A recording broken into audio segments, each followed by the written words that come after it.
ఎందుకు sir issue అయింది? మేడిగడ్డ అది అంటే అంత పెద్ద ప్రాజెక్ట్ అయినప్పుడు ఇవన్నీ చూడకుండా ఇవన్నీ టెస్ట్ చే మీకు బాగా అంటే వినోద్ కుమార్ గారికి బాగా ఇష్టమైన పాలిటీషియన్ ఎవరు? పేద వర్గాలకి ఉపయోగపడేటువంటి విషయాలన్నీ కూడా ప్రభుత్వ రంగంలో ఉంటాయని చెప్పి బాధ్యత తీసుకొని నడిపించినటువంటి ఒక గొప్ప పునాది వేసినటువంటి నాయకుడు. కరీంనగర్ గడ్డ ఉద్యమాలకు అడ్డ, పోరాటాలకు పుట్టినిల్లు, తెలంగాణ ఉద్యమానికి ఊపిరిలూదిన నేల తల్లి. ప్రత్యేక రాష్ట్ర నినాదంతో టీఆర్ఎస్ పార్టీ పుట్టిందే ఇక్కడి నుంచి.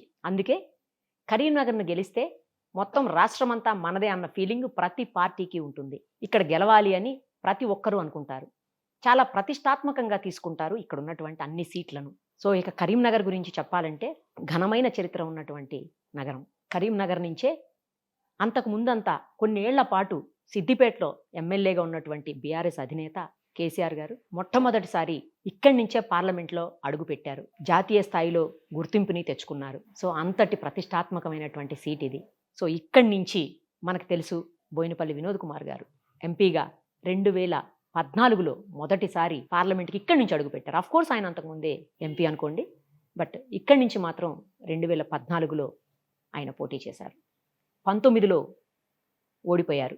ఆ తర్వాత ఆయన ప్రజలకు దూరం అయిపోయారని కొంతమంది, కాదు అని ప్రజలతోటే ఉన్నారు అని కొంతమంది, ఇలా రకరకాల ఊహాగానాల మధ్య అసలు ఆయన ఏం చేస్తున్నారు, ఎలా ఉన్నారు చూడాలని మనం కూడా అనుకున్నాం. ఈసారి మరి పార్లమెంటు బరిలో ఆయన ఉంటున్నారా? ఉంటే ఏం చేశామని చెప్తారు, ఏం చెయ్యాలి అని చెప్తారు, అన్నీ ఆయన మాటల్లోనే వినేద్దాం. సార్ నమస్తే అండి. నమస్తే అండి. ఎలా ఉన్నారు సార్? అవునండి.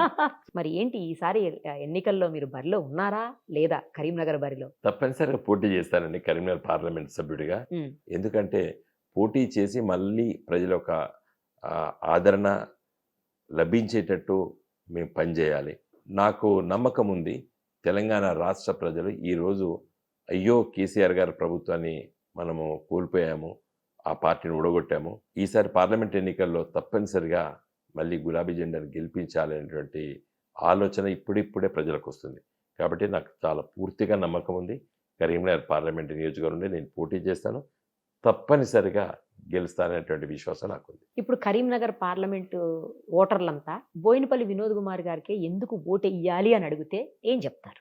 నేను 5 సంవత్సరాల లోపట అంటే 2014 నుండి 2019 వరకు ఒక పార్లమెంట్ సభ్యుడిగా కరీంనగర్ ప్రజల చిరకాల వాంఛలు ఏవైతున్నాయో వాటన్నిటిని తీర్చాను. ఒకటి, కరీంనగర్కి దాదాపు 40-50 సంవత్సరాల నుంచి నేరుగా హైదరాబాద్ నుండి రైలు కావాలనేటువంటి కోరిక ఉండే. ఓకే.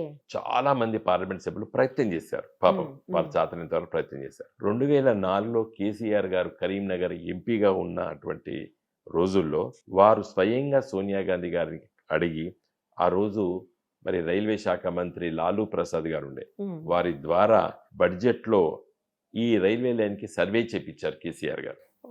అంటే Secunderabad, Medchal, Manoharabad railway station, Manoharabad railway station నుండి గజ్వేలు, దుద్దేడ, సిద్దిపేట, సిరిసిల్ల, వేములవాడ, బోయినపల్లి, కరీంనగర్, కొత్తపల్లి వరకు ఈ రైల్వే లైన్ సర్వే చేయించారు కేసీఆర్ గారు. మీరు ఇంతకుముందు చెప్పారు మీరు రాజీనామా చేసి బయటకు వచ్చాం కదా యూపీఏ ప్రభుత్వం నుండి, వచ్చేసరికి మళ్ళీ కేంద్ర ప్రభుత్వం దానిపైన పెద్ద శ్రద్ధ పెట్టలేదు. 2009లో మరి ఆ రోజు మళ్ళీ ఇక్కడ కాంగ్రెస్ ఎంపీ పొన్నం ప్రభాకర్ గారు గెలవడం జరిగింది. మరి వారి 5 సంవత్సరాలు కూడా అది నత్తనడక నడిచింది. దానిపైన పెద్ద దృష్టి పెట్టలేదు, ప్రయత్నాలు కూడా చేయలేదు పెద్ద ఎత్తున. నేను 2014లో మళ్ళీ కరీంనగర్ ఎంపీ అయిన తర్వాత కేసీఆర్ గారి మానస పుత్రిక ఈ రైల్వే లైన్, ఎందుకంటే వారు సర్వే చేయించారు, దాన్ని మళ్ళీ నేను ఎంబడబడి కేంద్ర ప్రభుత్వం దృష్టికి తీసుకెళ్ళి అవన్నీ ప్రయత్నం చేసే సందర్భంలో మోడీ గారు గజ్వెల్లో మిషన్ భగీరథ ప్రారంభించడానికి వస్తున్నారు అనే విషయం ఎప్పుడైతే మాకు అర్థమైందో మా ఆహ్వానం మేరకు వారు వచ్చారు. వచ్చే సందర్భంలో నేను మళ్ళీ కేసీఆర్ గారితో మాట్లాడి ఈ రైల్వే లైన్ మన శంకుస్థాపన చేపిద్దాం మోడీ గారితో అని చెప్పి అడగడం, వారు okay you can go head అని అనడం, నేను మళ్ళీ రైల్వే శాఖ దగ్గరికి వెళ్ళి అవన్నీ ప్రయత్నాలు చేస్తే 2-3 ఇబ్బందులు పెట్టారు రైల్వే శాఖ వాళ్ళు. ఒకటి ఏం చెప్పారంటే భూసేకరణ మొత్తం మీరే చేసి ఇవ్వాలని చెప్పారు. అంటే రాష్ట్ర ప్రభుత్వం బడ్జెట్ తోనే మీరు భూసేకరణ చేసి ఇవ్వాలన్నారు. అసలు అయితే వాళ్ళు చేయాలి కదా సార్, వాళ్ళు చేయాలి, కేంద్రం చేయాలి. అయినా దానికి మేము ఒప్పుకున్నాం రాష్ట్ర ప్రభుత్వం. కేసీఆర్ గారు ఒప్పుకున్నారు. దాని తర్వాత ఏమైందండి, నెక్స్ట్ ఇష్యూ అయ్యేటువంటి ఖర్చులో 1/3 మీరే భరించాలని చెప్పారు. ఎందుకంటే ఇది పెద్ద లాభార్జనతో కూడుకున్నటువంటి రైల్వే లైన్ కాదు ఇది, ఓకే ఓకే కాబట్టి మీరు దాన్ని భరించాలన్నారు.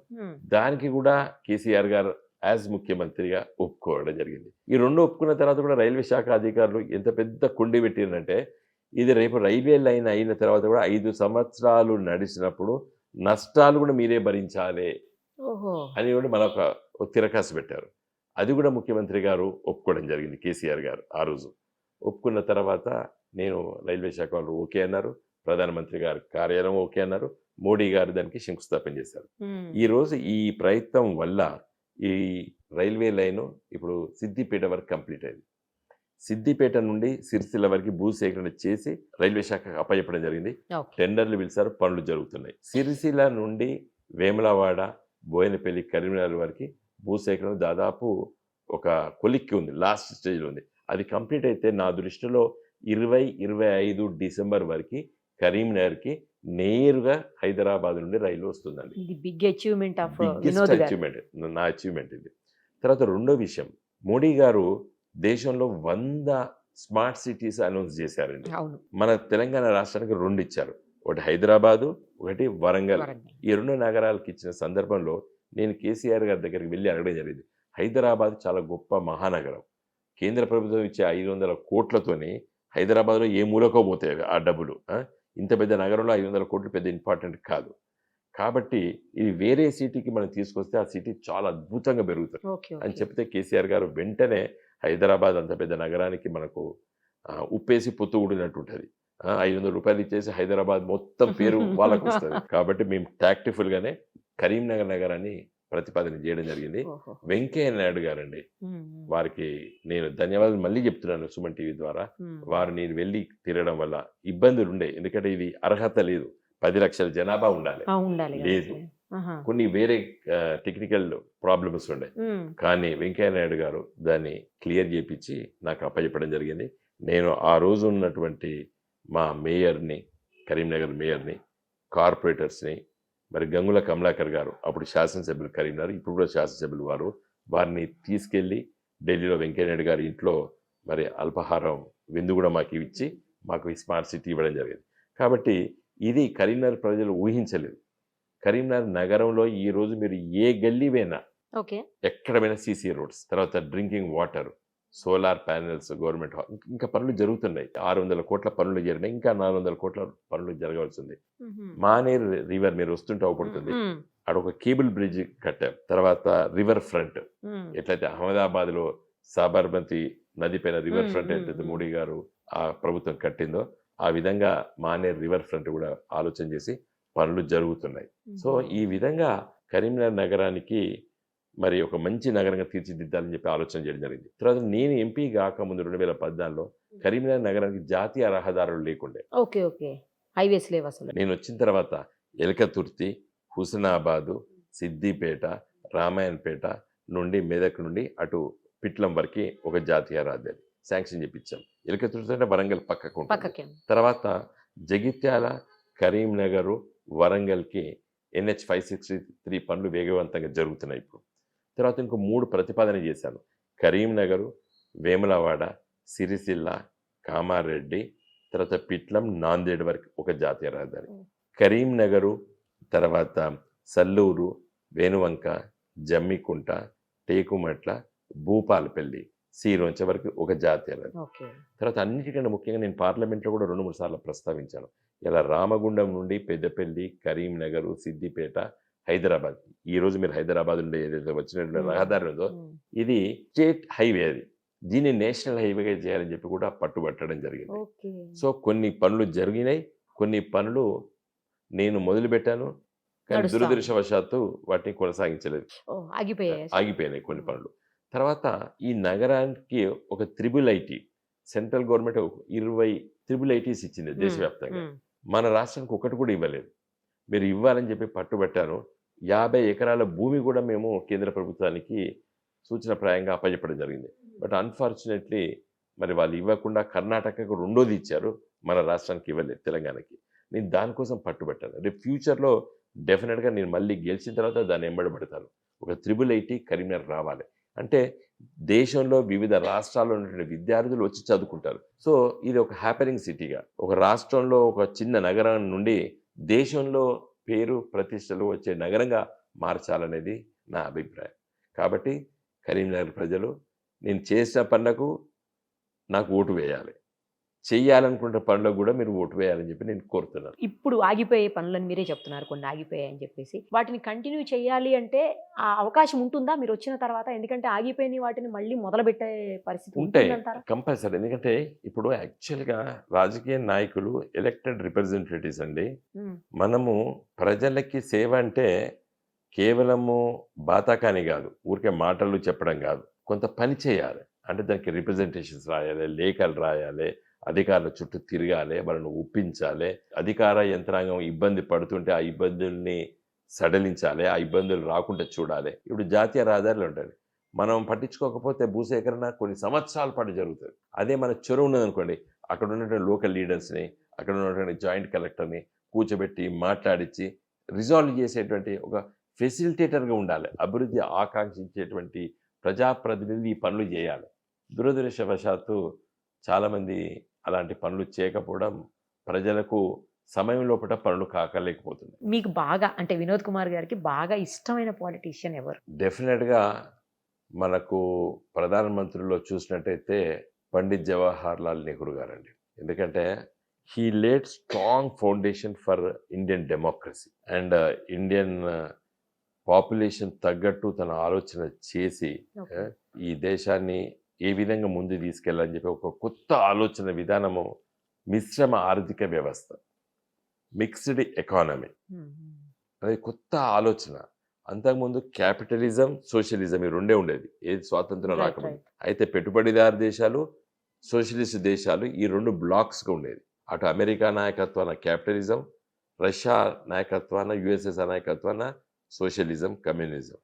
ఈ రెండింటిని దృష్టిలో పెట్టుకొని ఈ భారతదేశాన్ని ఒక మిడిల్ పాత్రలో తీసుకెళ్ళినటువంటి పునాది వేశాడు. అంటే పెట్టుబడిదారులు ఉంటారు, ప్రభుత్వ రంగం ఉంటుంది. ఉమ్, ఉమ్, ఇప్పుడు బ్యాంకులు, ఉమ్, ప్రభుత్వ బ్యాంకులు చేసి నేషనలైజేషన్ సరే. ప్రైవేట్లో పెట్టాడు. ప్రభుత్వ ఆసుపత్రులు ఉన్నాయి, ప్రైవేట్ ఆసుపత్రులు ఉన్నాయి. ప్రభుత్వ స్కూల్స్ ఉన్నాయి, ప్రైవేట్ స్కూల్స్ ఉన్నాయి. అయితే ప్రభుత్వ కాలేజెస్ మొదట్లో నెహ్రూ గారు ఉన్నట్టు ఇందిరాగాంధీ గారు, మొన్న మన్మోహన్ సింగ్ గారికి వచ్చేసరికి కూడా ఎడ్యుకేషన్ అంటే ఓన్లీ గవర్నమెంట్ సెక్టార్ ఉండే, ఉమ్, ఏది హయ్యర్ ఎడ్యుకేషన్లో అట్లీస్ట్. ఇలా ప్రైవేట్ మెడికల్ కాలేజీలు, ప్రైవేట్ ఇంజనీరింగ్ కాలేజీలు, ప్రైవేట్ లా కాలేజీలు ప్యూర్ ప్రైవేటైజేషన్ అయిపోతున్నారు. అంటే ఒక కొత్త ఆలోచన తీసుకొచ్చి ఈ దేశ జనాభాని ఒక ధైర్యాన్ని ఇచ్చి, నమ్మకాన్ని ఇచ్చి ముందుకు తీసుకెళ్ళారు. ఒక ఘర్షణ వాతావరణం లేకుండా చేశారు. అంటే ఒక నమ్మకాన్ని కల్పించిండు అట్టడుగు వర్గాలకి. కాబట్టి ఒక మిక్స్డ్ ఎకానమీ, ఒక నూతన మిశ్రమ ఆర్థిక వ్యవస్థ అనేది ఒక కొత్త కాన్సెప్ట్ 1950స్లో. ఇప్పుడు చాలామంది యంగ్స్టర్స్కి అర్థం కాదు కానీ, బట్ ఆ కాన్సెప్ట్ ఆఫ్ మిక్స్డ్ ఎకానమీ. రైల్వేలు అన్ని ప్రభుత్వ రంగంలో ఉంటాయి, ఉమ్, టెలికమ్యూనికేషన్స్ అన్నీ కూడా ప్రభుత్వ రంగంలో ఉంటాయి, ఉమ్, విమానాశ్రయాలు అన్నీ కూడా ప్రభుత్వ రంగంలో ఉంటాయి, తర్వాత సీ పోర్ట్స్ అన్ని కూడా ప్రభుత్వ రంగంలో ఉంటాయి. అంటే పేద వర్గాలకి ఉపయోగపడేటువంటి విషయాలన్నీ కూడా ప్రభుత్వ రంగంలో ఉంటాయని చెప్పి బాధ్యత తీసుకొని నడిపించినటువంటి ఒక గొప్ప పునాది వేసినటువంటి నాయకుడిగా నేను జవహర్ లాల్ నెహ్రూకు నా మనసులో మాట చెప్పాను. ఇప్పుడు అంటే ఉన్నవాళ్ళు అలై ఉన్నవాళ్ళు ఎవరు ఇష్టం సార్? కేసీఆర్ గారు. ఎందుకు? ఎందుకంటే ఆయన ఒక పట్టుబడితే వదిలాడండి. ఓకే. నేను చెప్తానండి మీకు, జోక్ లాగానే ఉంటుంది నిజంగా. నేనైతే ఉమ్, ఏం మాట్లాడుతాడని కూడా అన్నాను. ఏం చెప్పాడండి, మేము ఉద్యమ పార్టీ పెట్టాము 2001లో, ఉమ్, అందరు కూర్చొని మాట్లాడేది. ఉమ్, ఇంకో చూడండి వినోద్, మన ప్రభుత్వ కార్ల, ఉమ్. ప్రభుత్వ పెట్రోల్ పోసుకొని తెలంగాణ తీసుకొస్తాము అన్నాడు. ప్రభుత్వ కారులో ప్రభుత్వ పెట్రోల్ పోసుకొని తెలంగాణ తీసుకొస్తాం. ఓ, అది నమ్మకాన్ని అదే. నమ్మేదా? అవును సార్. నాకేంది కొత్తగా మాట్లాడతాడేంది. ప్రభుత్వ కార్ల తిరుగుతాం, ప్రభుత్వ ప్రభుత్వ పెట్రోల్ పెట్రోలే పోసుకొని పోసుకుంటాం. తెలంగాణ తీసుకొస్తాం అన్నాడు. సమ్ టిపికల్ ఏంది ఇది అని అనుకున్నా, ప్రపోజిషన్ అనుకున్నాం. ఆ, కానీ జరిగింది అది. 2004లో మేము 5 ఎంపీలో ఢిల్లీ పోయినాం. ఓకే. కేసీఆర్ గారు మంత్రి అయినరు, ఆలే నరేంద్ర గారు మంత్రి అయినరు. మేము ముగ్గురము 2 కార్ల, బుగ్గ కార్ల ఢిల్లీలో అన్ని రాజకీయ పార్టీల దగ్గర పోయినాం. Petrol, okay. సర్కార్ పెట్రోల్ పోసుకున్నాం. కార్లు కూడా సర్కారువే. సర్కార్ కారు, సర్కార్ పెట్రోలు, సర్కార్ పోలీసు పట్టుకొని అన్ని పార్టీల దగ్గర తిరిగి తెలంగాణ కోసం ఉత్తరాలు రాసుకొచ్చి తెలంగాణ కోసం అడిగేస్తాం కదండి, ఫ్యాక్ట్ కదా. So such a person. ఇది ఎప్పుడు మాట్లాడాడు? 2001 మా పార్టీ అప్పుడప్పుడే పుడుతుంది. ఆ టైంలో అట్లాగో తెలంగాణ తీసుకెళ్తాం మనం, సర్కార్ కార్లో తిరిగి సర్కార్ పెట్రోల్ కోసం తెలంగాణ పట్టుకొద్దాం వినోద్ అన్నాడు. నాకు అర్థం కాలేదు, ఏమి ఇట్లా మాట్లాడతాడు ఏందని చెప్పినాను నా తోటి మిత్రులతో. ఇట్లా చెప్తాడు సార్ ఇట్లా కేసీఆర్ అని అనుకున్నాం, కానీ ఇట్ హ్యాపెండ్. అంటే చూడండి మీరు, అంటే అంత విజువలైజ్ చేసేటువంటి నాయకుడు కేసీఆర్. ఇవాళ గోదావరి నది పైన ఎన్ని బ్యారేజీలు కట్టినామండి. తెలంగాణ రాకముందు ఒక ఎస్ఆర్ఎస్పి ప్రాజెక్ట్ మాత్రమే ఉండే గోదావరి నది పైన, దాదాపు 600 కిలోమీటర్లు ప్రవహిస్తుంది తెలంగాణ. దాని తర్వాత ఎల్లంపల్లి ప్రాజెక్టు, అన్నారం, సుందిల్ల, మేడిగడ్డ, తుపాకులగూడెం, దుమ్మగూడెం. ఇలా గోదావరి నది పైన 6 బ్యారేజీలు కట్టాం. మేడిగడ్డ ఎందుకు సార్ ఇష్యూ అయింది? మేడిగడ్డ అది ఇప్పటికి ఇంకా కనుక్కోలేదండి, అది రీజన్ కనుక్కోలేదు. అది నాణ్యత లేని వర్క్ అని నేను అనుకోవడం లేదు. ఎందుకంటే ఎల్ఎన్టీ కంపెనీ చాలా పెద్ద కంపెనీ, మల్టీనేషనల్ కంపెనీ, వాళ్ళకు సెపరేట్గా సిస్టమ్ ఉంటుంది, క్వాలిటీ కంట్రోల్స్ అవన్నీ. అది అనుకో నేను సంథింగ్ ఆడ జియాలజికల్ ఇష్యూ ఉన్నట్టున్నది. అంటే ఆ ఏరియా అంతా బొగ్గుగనుల ఏరియా అండి, అది అంత బొగ్గుగనుల ఏరియా. అది స్టడీ చేయాలి. కొంతమంది ఏమంటారు, నీళ్లు అంత ప్రెషర్గా ఆపకపోనుండే కొంత నీళ్ళని వదిలిపెట్టనుండే కొంతమంది అంటున్నారు. అది రైట్ అనగా నాకు తెలియదు. కొంతమంది ఏమంటున్నారు, శాండ్ కొట్టుకొని పోయింది అని కొంతమంది అంటున్నారు. మూడోది మరి జియాలజికల్గా కింద ఏమైనా అప్పుడప్పుడు బొగ్గు ఎర్త్కేక్ కాదు కానీ సెటిల్ అవుతుంటుంది, అలాంటిది ఏదైనా అయి ఉండొచ్చు అని కొంతమంది అంటున్నారు. ఏదో మనకి ఇంతవరకు అయితే దానికి క్లారిటీ రాలేదు. Let us wait and see. అంటే అంత పెద్ద ప్రాజెక్ట్ అయినప్పుడు ఇవన్నీ చూడకుండా, ఇవన్నీ టెస్ట్ చేయకుండా చేసి నేను చెప్పదలుచుకుంటే ఒకటి చెప్తాను. చంద్రయాన్ పోయినా మనం, మోడీ గారు పోయి ఆడ ల్యాండ్ అవుతుంది అనుకున్నాడు, ఫెయిల్ అయిపోయింది. సైన్స్ అండ్ టెక్నాలజీ మన చేతిలో ఉండదు. మరి మొన్న ఒక ప్రాజెక్టు మోడీ గారు రిబన్ కట్ చేసిండు, వెనక తిరిగిండు, అది కొట్టుకుపోయింది అక్కడ ఏదో గంగా నదిలో. వాట్సాప్లో చూస్తాను నేను. కాబట్టి ఇవన్నీ క్వాలిటీ లేకుండా కన్స్ట్రక్షన్ చేస్తే డెఫినెట్గా శిక్షార్హులే ఎవరైనా కానీ, ఇంత పెద్దోడైనా కానీ. If it is a man made mistake definitely we have to probe it, నేను తప్పట్లేదు. కానీ యాక్ట్ ఆఫ్ గాడ్ అనుకోండి, యాక్ట్ ఆఫ్ గాడ్ అంటే మనం ఏం చేయలేం కదా. కవిత గారి ఇష్యూ సార్, చాలా మంది ఏమంటున్నారంటే కావాలని చెప్పి ఆమెని లిక్కర్ కేసులో ఆ స్కామ్ లోంచి తప్పించారు అని కొంతమంది, కావాలని మీకు బీజేపీకి దోస్తీ ఉంది కాబట్టే ఆమెను ఏం చేయకుండా అరెస్ట్ అని లాస్ట్ మినిట్లో వదిలేశారని చెప్పేసి ఇట్లా రకరకాలుగా మాట్లాడుతున్నారు. వాళ్ళకి ఏం ఆన్సర్ చేస్తారు? ఇది ఆల్రెడీ నేను ఆన్సర్ చేశాను 1-2 ప్రెస్ మీటింగ్స్లో మిత్రులు అడిగితే. కవిత కేసులో ఆమె సుప్రీంకోర్టులో పిటిషన్ ఫైల్ చేసిందండి. ఏం పిటిషన్ ఫైల్ చేసింది? సిఆర్పిసిలో, తర్వాత మనీ లాండరింగ్ కేసులో ఒక సెక్షన్స్ ఉన్నాయి. ఏ స్త్రీనైనా, ఆడవాళ్ళని సాయంకాలం 6 తర్వాత ఇంటరాగేషన్ చేయడానికి వీలు లేదు అని చట్టం చెప్తుంది. మరి ఈవిడ 9:30-10 గంటల వరకు ఆపుకున్నారు. దానిపైన కవిత గారు కేసేశారు సుప్రీంకోర్టులో. ఇదే విధంగా నళిని చిదంబరం గారి భార్య, ఆవిడ కూడా అడ్వకేటే. చిదంబరం గారు కాంగ్రెస్ గవర్నమెంట్లో హోంమంత్రి ఉండే, ఫైనాన్స్ మంత్రి ఉండే. వారి సతీమణి నళిని గారిని కూడా ఇదే విధంగా ఈడీ వాళ్ళు ఇంట్రాగేషన్ 6 తర్వాత చేస్తే ఆమె సుప్రీంకోర్టులో కేసేస్తే స్టే ఇచ్చింది. తర్వాత అది ముఖ్యమైనటువంటి ఇష్యూ. కవిత గారు ఛార్జ్షీట్లో కేసులో ఈవిడ ఛార్జ్షీట్లో ఇంకా పెట్టలేదు పేరు, కానీ వేరే వాళ్ళని అరెస్ట్ చేసిన దాంట్లో సిసోడియా గారిని, తర్వాత వేరే వాళ్ళు అరెస్ట్ చేసిన దాంట్లో కవిత మొబైల్ ఫోన్స్ని డిస్ట్రాయ్ చేసిందని చెప్పి ఛార్జ్షీట్లో ఫైల్ చేశారు. ఈవిడ తీసుకుపోయి ఇచ్చింది ఇంటరాగేషన్ చేసేటప్పుడు. వాళ్ళ తప్పుడు ఇన్వెస్టిగేషన్ అనేది వాళ్ళకి టైం పుచ్చుకున్నది. ఎట్లా రాస్తారు ఛార్జ్షీట్లో? వాటిని ధ్వంసం చేసిందని వితౌట్ ఇంటరాగేషన్. కవిత గారిని అడగక ముందే, ఈమె చెప్పక ముందే డిస్ట్రాయ్ చేసినట్టు చేశాడు. అంటే ఓవర్ యాక్షన్. కాబట్టి ఇవన్నీ వాళ్ళకి ఇబ్బందులు ఉన్నాయి ఇప్పుడు. ఆమె పై ఇచ్చేసింది, మీ మీడియా ప్రపంచానికి చూపించి ఇచ్చింది. నువ్వు అంతకుముందు ఒక 2 నెలల రోజుల ముందు ఛార్జ్షీట్లో అదో ఎఫ్ఐఆర్లో దాంట్లో దీంట్లో రాస్తే తప్పించుకుందరు, ఛార్జ్షీట్లో ఫైల్ చేసిండ్రు. ఏమని? మేము మా ఇన్వెస్టిగేషన్లో పడి ఈమె ధ్వంసం చేసింది అని చెప్పి రాశాడు. నీ ఇన్వెస్టిగేషనే గంత లూప్ సైడ్ అడుగున్నట్టు ఇప్పుడు అర్థమైపోయింది కోర్టులకి. తర్వాత ఇంకా విమర్శకులకు జవాబు చెప్తాను. రాహుల్ గాంధీని, సోనియా గాంధీ గారిని కూడా అదే కుర్చీలో కూర్చొని ఇంట్రాగేట్ చేశారు. కవితమ్మ ఏ కుర్చీలో కూర్చున్నదో సోనియా అమ్మ కూడా అదే కుర్చీలో కూర్చున్నది. అదే ఈడీ వాళ్ళు అడిగిండ్రు. మరి ఇప్పుడు సోనియా గాంధీ గారిని అరెస్ట్ చేయలేదు, రాహుల్ గాంధీ గారిని అరెస్ట్ చేయలేదు. మరి వీళ్ళు బీజేపీతో కుమ్మక్కైనట్ట. ఎందుకు అరెస్ట్ చేయలేదు నేను అడుగుతలేను. కేసు లేనప్పుడు అరెస్ట్ చేయరు. యా ఇంటరాగేషన్ చేసినంత మాత్రం అరెస్ట్ చేయాలని రూల్ ఎక్కడిది? కాబట్టి సోనియా గాంధీ గారి మీద, రాహుల్ గాంధీ గారి మీద ఎవిడెన్స్ లేనట్టున్నది. కాబట్టి ఇంతవరకు అరెస్ట్ చేయలేదు. బహుశా కవిత మీద కూడా వాళ్ళు అనుకున్నంత స్థాయిలో ఎవిడెన్స్ ఉందా లేదా తేల్చుకోలేకపోతున్నారు వాళ్ళు. సో మా పార్టీ కానీ, కేసీఆర్ గారు కానీ, బీజేపీతోని కవిత అరెస్ట్ విషయం లోపల ఎలాంటి చర్చలు లేవు, ఎలాంటి మాటలు లేవు. వాళ్ళు అరెస్ట్ చేసుకుంటే చేసుకోవచ్చు. కవిత ఏం పారిపోలేదు కదా, దేశాలు విడిచిపోలేదు కదా, నీరవ్ మోడీ లాగా లేకపోతే మిగతా వాళ్ళు విజయ మాల్యా లాగా తప్పించుకొని పోలేదు కదా, ఇండియాలో ఉన్నది. కాబట్టి ఇవన్నీ మా పైన బురద జల్లడం అండి. Right sir. కవిత గారు ఈసారి ఎంపీగా పోటీ చేయట్లేదని కొంతమంది అంటారు, లేదు కంటెస్ట్ చేస్తున్నాను కొంతమంది అంటున్నారు. ఇంకా టికెట్స్ ఇచ్చే సమయంలో తెలుస్తుంది. ఓకే.